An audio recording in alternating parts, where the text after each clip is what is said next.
You ever get that feeling that something's wrong, like deep down, primal level wrong, but you can't figure out what? That's how it started for me that night at McDonald's. It was around 1:30 a.m. and I was starving. I'd just gotten off a double shift at the hospital, where I work as a night janitor.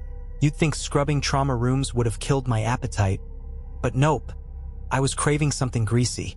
The drive-thru at the McDonald's by my place was open late, so I headed there. The parking lot was almost empty when I pulled in. A flickering streetlight cast a dull glow over the cracked asphalt. One car sat parked at the far edge, a rusty old Buick with fogged-up windows. It didn't even look like it could run. The sight gave me a little shiver, but I chalked it up to my overworked brain. Pulling up to the ordering screen, I rolled down my window. The static crackle of the speaker gave me that weird déjà vu. You know the sound, right? Like, it instantly takes you back to late-night runs as a teenager, chasing fries and chocolate shakes. "Hi, welcome to McDonald's. May I take your order?" The voice sounded off. It wasn't robotic exactly, but there was this hollow, echoing quality to it. Like the person speaking was in a big empty room. Yeah, I said.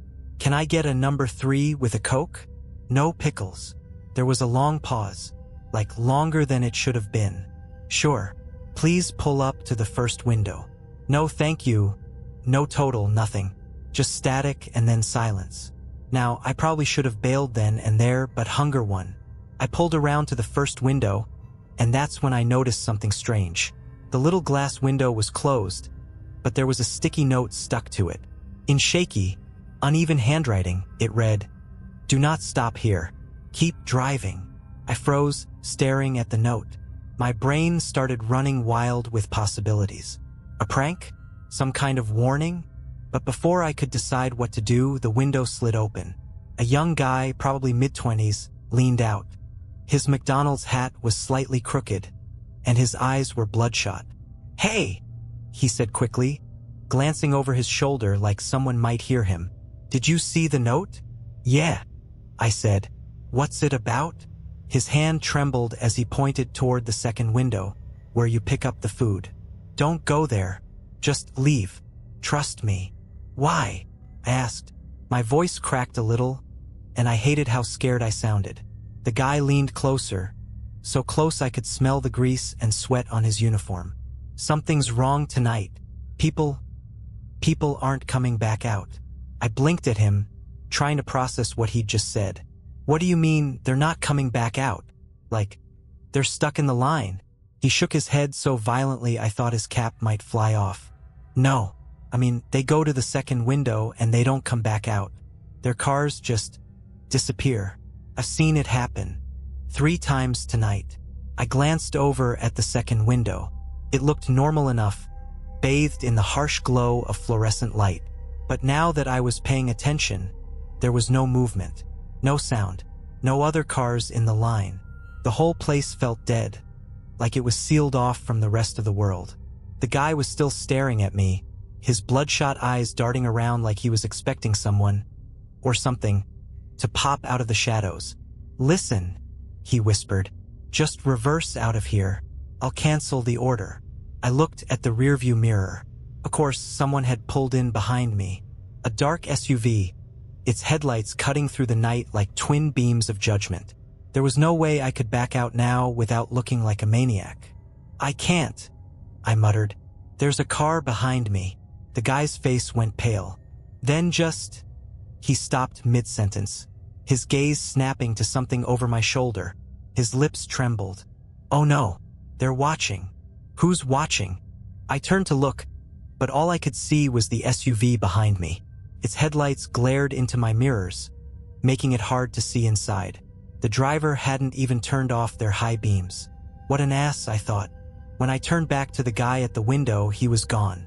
The little glass panel was slammed shut, and the sticky note had been ripped away. A cold chill ran down my spine. What the hell was going on? I didn't have much time to think, though, because the SUV behind me honked. Not a polite beep, but a long, angry BLARRRRPPPPP. The kind that says, "Move your ass." So, with no other option, I pulled forward. The second window loomed ahead like the entrance to some kind of tunnel. The lights seemed too bright now, almost unnaturally so. My stomach twisted in knots as I rolled up to it. The window was open, but no one was there. "Hello," I called out. My voice sounded small, even to me. The only answer was the faint hum of machinery somewhere inside. Then something clattered, like metal hitting tile, and I flinched. "Your order will be ready in a moment," a voice said. It was the same hollow, echoing voice I'd heard at the ordering screen. But now it sounded closer and colder, like it wasn't coming from a person but from somewhere else. I swallowed hard. My instincts were screaming at me to drive away, but I didn't want to be that person, the one who causes a scene at the drive-thru. Besides, my rational brain was telling me this had to be some kind of mix-up. Maybe the employees were playing a prank, or maybe I was just overreacting. The sound of footsteps broke through my thoughts. I looked up, expecting to see an employee walking toward the window. Instead, I saw a hand. It was pale, almost translucent, and it was gripping the edge of the window frame. The fingers twitched, one by one, as if testing the air. Then another hand appeared, followed by a face. Only it wasn't a face at all. It was blank. Smooth, featureless skin stretched over a human-shaped head. No eyes, no nose, no mouth. Just an empty canvas of flesh. I gasped, my body locking up in pure terror. The thing tilted its head, as if it could sense my fear, even without eyes to see me. Then it started climbing through the window. The thing's body slithered through the window like it had no bones. It moved too fast, too fluidly, like water spilling out of a glass. My hands shot to the gear shift, ready to slam the car into reverse, but that damn SUV was still behind me. Its headlights burned into my mirrors, trapping me in place. The blank-faced creature crouched on the window's ledge, its long, thin fingers gripping the frame like a spider ready to pounce. Couldn't look away. The way it tilted its head, the way its featureless face seemed to study me. I felt like prey. And then, as if it was suddenly aware of something I wasn't, it froze. Its head jerked to the left, toward the SUV. For a moment, I thought it might jump onto the other car, and I almost felt relieved. Anything to get it away from me. But then it did something even worse. It smiled. I swear to God. The skin on its face split open, revealing a jagged line of two white teeth. The grin stretched unnaturally wide, cutting across where its mouth should have been, and those teeth, there were too many of them, way too many, started laughing. The sound wasn't human. It was a wet, gurgling noise, like air passing through a clogged drain. My hands were shaking so badly I could barely keep them on the steering wheel. "Your order is ready," the hollow voice said again. I didn't know if it was coming from the speakers or the creature itself, and I didn't care. I just wanted to get the hell out of there. Then, out of nowhere, a McDonald's bag slid onto the window ledge. The creature's hands grabbed it and held it out to me like some grotesque parody of customer service. I stared at the bag, my mind racing. This was insane. This wasn't real. "Take it," the creature hissed. Its voice didn't come from the hollow void where a mouth should have been. Came from everywhere, like it was inside the car with me. Against every instinct in my body, I reached for the bag. My fingers brushed against the creature's, and its skin was ice cold and damp, like raw meat. The second I had the bag in my hands, the thing withdrew. It climbed backward through the window and vanished into the shadows inside. The window slammed shut behind it with a deafening clap. I sat there, clutching the greasy paper bag like it was a lifeline. The SUV behind me honked again, and this time, I didn't hesitate. I hit the gas and sped out of the drive-thru, my tires screeching against the pavement. When I got home, I parked in my driveway and sat there for a long time, staring at the bag in the passenger seat. I didn't want to open it. Hell, I didn't even want to touch it. But the smell of fries and grilled meat was impossible to ignore. Finally, I grabbed the bag, carried it inside, and dumped its contents onto the kitchen counter. A Big Mac, a medium fry, and a Coke tumbled out, just like I'd ordered. First, everything looked normal. But then I noticed the wrapper on the Big Mac was soaked in something dark and sticky. My stomach churned as I peeled it open. The burger was wrong. The bun was split, like it had been slashed with a knife. Inside, the patty was raw, bloody, almost pulsating, and there was something moving.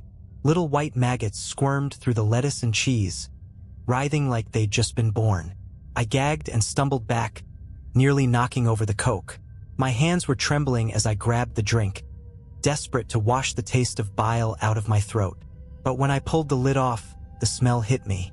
It wasn't Coke. It was blood. Thick, dark blood, filling the cup to the brim. And then I saw the note. It was stuffed inside the fry container, scrawled in the same shaky handwriting I'd seen on the sticky note earlier. It read, "You're next." I dropped the note like it had burned me.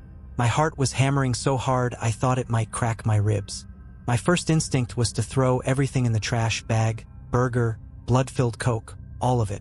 But then, out of the corner of my eye, I saw movement. I froze. The kitchen window above the sink overlooked my driveway, where my car was parked. And standing right next to it, in the glow of the motion sensor light, was a man. He wasn't moving, just standing there, still as a statue, staring at my house. His face was pale, almost glowing under the light, and he wore the tattered uniform of a McDonald's employee. His cap was tilted at an awkward angle, and there was something about his posture, rigid, unnatural, like he wasn't used to standing upright. I stumbled backward, nearly tripping over a chair. My phone was on the counter, and I snatched it up, dialing 911 with shaking fingers. The operator answered almost immediately. "911, what's your emergency? There's a man outside my house?" I whispered, crouching down behind the kitchen island. "He's just standing there, staring at me." I peeked over the counter, but the driveway was empty. The man was gone. "What does he look like?" the operator asked. He was wearing a McDonald's uniform, but he's not there anymore. I think he's gone." There was a pause on the other end of the line. Then the operator said, "Ma'am, did you say a McDonald's uniform?" "Yes," I said.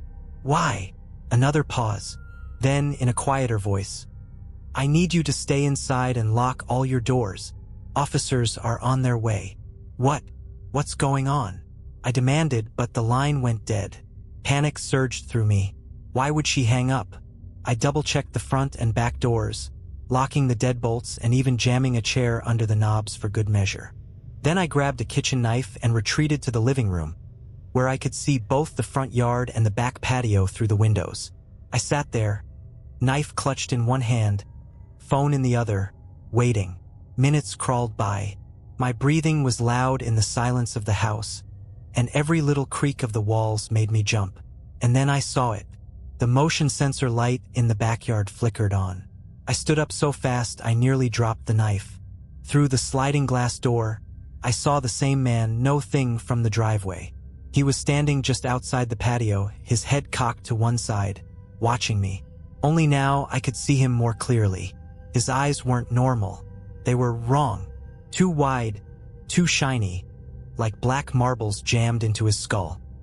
His mouth hung open, revealing those jagged, too white teeth, and something thick and dark dripped from his chin. My phone buzzed in my hand, making me flinch. The screen lit up with a new text message from an unknown number. It read, "Let him in." I dropped the phone.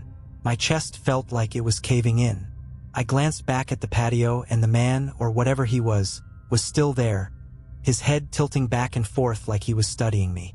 Then he raised one hand and knocked on the glass. The sound echoed through the house, sharp and deliberate. Knock, knock, knock. My vision blurred with panic as I stumbled backward. "Leave me alone," I screamed.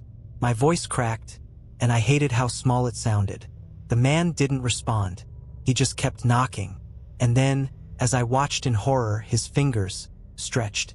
The tips lengthened, bending backward at impossible angles, until they hooked under the edge of the sliding door. I realized, with dawning terror, that he wasn't trying to knock anymore. He was trying to open it. The glass door rattled as the man's hooked fingers started pulling it open, inch by inch. My breath caught in my throat. I clutched the knife tighter, But what good was a kitchen knife against that? Stop! I yelled, my voice cracking. I'll call the police. The man paused. For a brief, terrifying moment, I thought maybe he'd listen. Maybe he'd leave. But then his head jerked toward me, and his jaw stretched open wider than it should have been, inhumanly wide. That same, wet, gurgling laugh spilled out, reverberating through the glass like nails on a chalkboard. And then he spoke. Do you want to make it a combo? His voice was hollow and warped, like it had been dragged through static. The door slid another inch, then another. My legs felt frozen, cemented to the floor as he slowly pulled the glass wider. I couldn't move. I couldn't even scream. All I could do was stare as his black, shiny eyes locked onto mine. And then, out of nowhere, my phone buzzed on the floor. The sound snapped me out of my paralysis. I dove for it, snatching it up with trembling hands. Another text from the same unknown number flashed on the screen. Don't look away. My stomach twisted in knots. I didn't know what to do. Keep watching him, like the message said, or run for my life. But when I glanced back at the man, I saw why the text had warned me. He'd stopped pulling at the door. Now he was just standing there. His head twitched in sharp, unnatural jerks, like he was glitching. His arms hung limply at his sides, the long, hooked fingers dripping with some black, tar-like substance. I realized he wasn't moving because I was looking directly at him. Somehow that was keeping him frozen, so I didn't dare blink. But my eyes were burning, my vision blurring with tears. I couldn't keep this up forever. My mind raced, desperate for a plan, any plan. My phone buzzed again, and I risked a quick glance at the new text. Use the bag. My heart stopped. The bag. The McDonald's bag was still on the counter. The blood-soaked wrapper and cursed fries sitting inside it like a ticking time bomb. I had no idea what the text meant, but I wasn't about to sit here and do nothing. Moving as slowly as I could, keeping my eyes locked on the man, I reached back and grabbed the bag. The paper crinkled loudly in my shaking hands. The man's head twitched again, his body jerking like he wanted to move but couldn't. His gurgling laugh bubbled up, quieter now, but no less horrifying. Your order is ready, he hissed. I had no idea what I was supposed to do with the bag, but instinct took over. I threw it as hard as I could at the glass door. The bag hit the door with a loud thwack. The man flinched, his head snapping toward it like a predator spotting prey. Then, to my horror, he started crawling through the gap in the door. His limbs bent and twisted in unnatural ways, folding and unfolding as he slithered inside. But he wasn't coming for me. He went straight for the bag. I watched, frozen, as he tore into it. His hooked fingers ripped the paper apart, scattering the bloody burger and maggot-infested fries across the floor. He grabbed the burger first, shoving it into his gaping maw. His jagged teeth shredded the raw meat, blood dripping from his chin. Then he went for the fries, scooping them up in handfuls and jamming them into his mouth like a starved animal. And then he stopped. The man froze mid-bite, his body jerking violently. His black eyes rolled back into his head, and a low, guttural growl escaped his throat. The growl turned into a scream, a piercing, ear-splitting wail that made the windows rattle. I clamped my hands over my ears, backing away as the man writhed on the floor. His body twisted and contorted, his limbs bending in ways that defied anatomy. Black liquid oozed from his mouth, pooling around him like oil. And then, just as suddenly as it had started, the screaming stopped. The man, or whatever he was, lay still. His body twitched once, twice, and then dissolved into the black liquid, leaving nothing behind but the empty McDonald's bag and the smell of rot. I stood there, shaking, trying to catch my breath. The house was silent again, but the image of that thing was burned into my mind. I didn't know what had just happened, and I wasn't sure I wanted to know. All I knew was that I was never going back to that McDonald's. The silence in the house was deafening. My legs were like jelly as I collapsed onto the floor, still clutching the kitchen knife. My breath came in shallow gasps, and my mind reeled, trying to make sense of what I had just witnessed. The black liquid on the floor was gone. evaporated like it had never been there. The McDonald's bag sat in the middle of the room, crumpled and empty, a twisted reminder of everything that had just happened. I wanted to throw it away, to burn it, but my body wouldn't cooperate. I felt hollow, like a part of me had been sucked out along with that thing. I don't know how long I sat there. 5 minutes? An hour? Time had stopped making sense. The faint glow of dawn was just starting to creep through the windows when my phone buzzed again. I didn't want to look at it. I didn't even want to touch it. But some morbid curiosity, or maybe just plain fear, made me pick it up. Another text. Same unknown number. Enjoy your meal. We'll see you again soon. My stomach lurched, and I slammed the phone down, as if that would make it stop. But as soon as it hit the counter, it buzzed again. And again. The screen lit up with a barrage of texts, each one the same. Thank you for choosing McDonald's. I grabbed the phone and hurled it across the room. It shattered against the wall, the screen going dark. My heart was pounding in my chest, but at least the buzzing had stopped. Or so I thought, because that's when I heard it. The doorbell. It rang once, loud and sharp, cutting through the quiet. My blood ran cold. I didn't move. I couldn't move. But the doorbell rang again, and again. Each chime was more frantic than the last, like whoever was on the other side was getting impatient. Finally, I forced myself to stand. The knife was still in my hand, but I wasn't sure it would do me any good. My feet felt like lead as I crept toward the front door. Who's there? I called out, my voice barely above a whisper. No answer. The doorbell chimed again, and this time it was accompanied by a soft thunk. The sound of something hitting the porch. I peeked through the peephole, expecting to see the pale, blank-faced creature from earlier. But there was no one there, just my empty porch, bathed in the pale morning light. And then I saw it, a McDonald's bag. It sat on the welcome mat, perfectly upright, like it had been placed there with care. My stomach twisted in knots as I stared at it, dread pooling in my chest.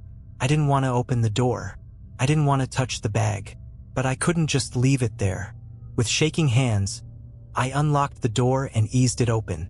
The cool morning air hit my face, but it did nothing to calm me. I crouched down, keeping one eye on the empty street, and picked up the bag. It was heavier than it should have been, and warm. I backed into the house, locking the door behind me, and set the bag on the counter. My hands trembled as I opened it. Inside was a single item, a McDonald's toy. You know, the kind they put in Happy Meals. Only this one wasn't like any toy I'd ever seen. It was a small plastic figure of me.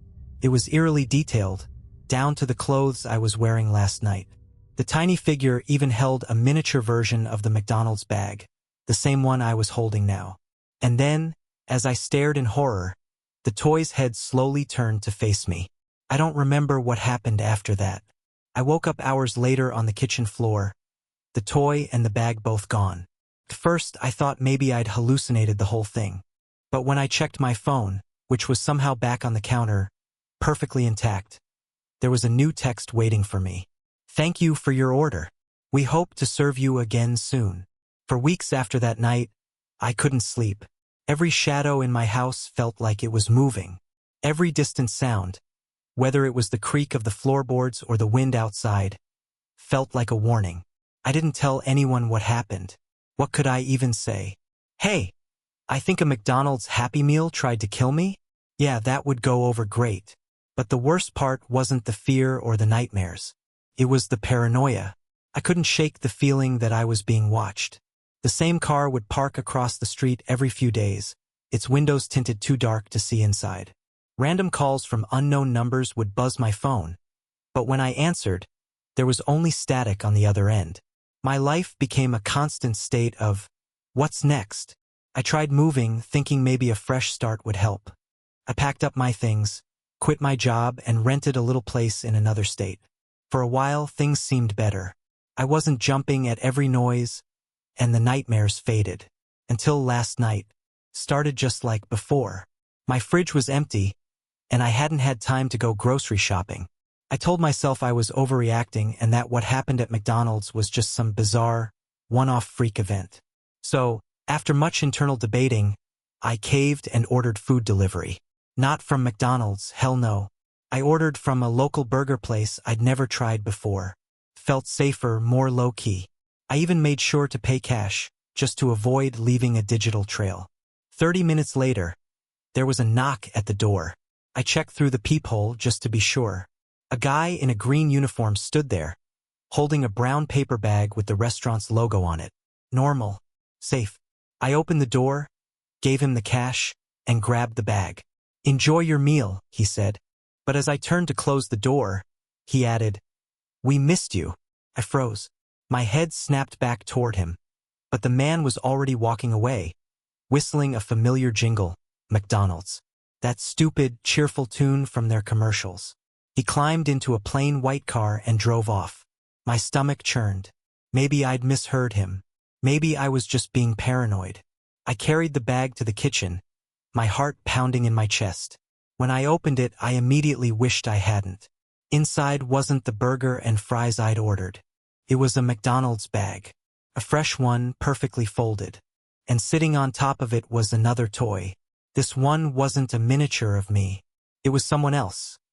A young man in a delivery uniform, clutching a brown paper bag just like the one I'd been handed. The detail was so precise, it even captured the sweat on his brow. And when I looked closer, I noticed his face wasn't calm or happy. It was twisted in fear. His tiny, plastic mouth was open in a silent scream. I stared at the toy for what felt like an eternity before I noticed something else in the bag. Underneath the McDonald's wrapper was a note, written in the same shaky handwriting as before. "Welcome back. We deliver now." I threw the bag in the trash, but it didn't matter, because when I turned around, the TV in my living room flickered on by itself. The screen was black for a moment, then filled with static. Slowly, an image faded into view. It was me, standing in my kitchen, right now. I whipped around, expecting to see a camera, but there was nothing, just the faint hum of the fridge and my own ragged breathing. The image on the screen stayed there for a long, agonizing minute before it slowly faded to black. Then, in that same hollow, static-filled voice I'd heard at the drive-thru, the TV spoke. "Thank you for choosing McDonald's. Your order is ready." And that's where it ends. I don't eat out anymore. I don't order delivery. Hell, I don't even open the door when someone knocks. Because no matter where I go, no matter how far I run, I know they'll find me.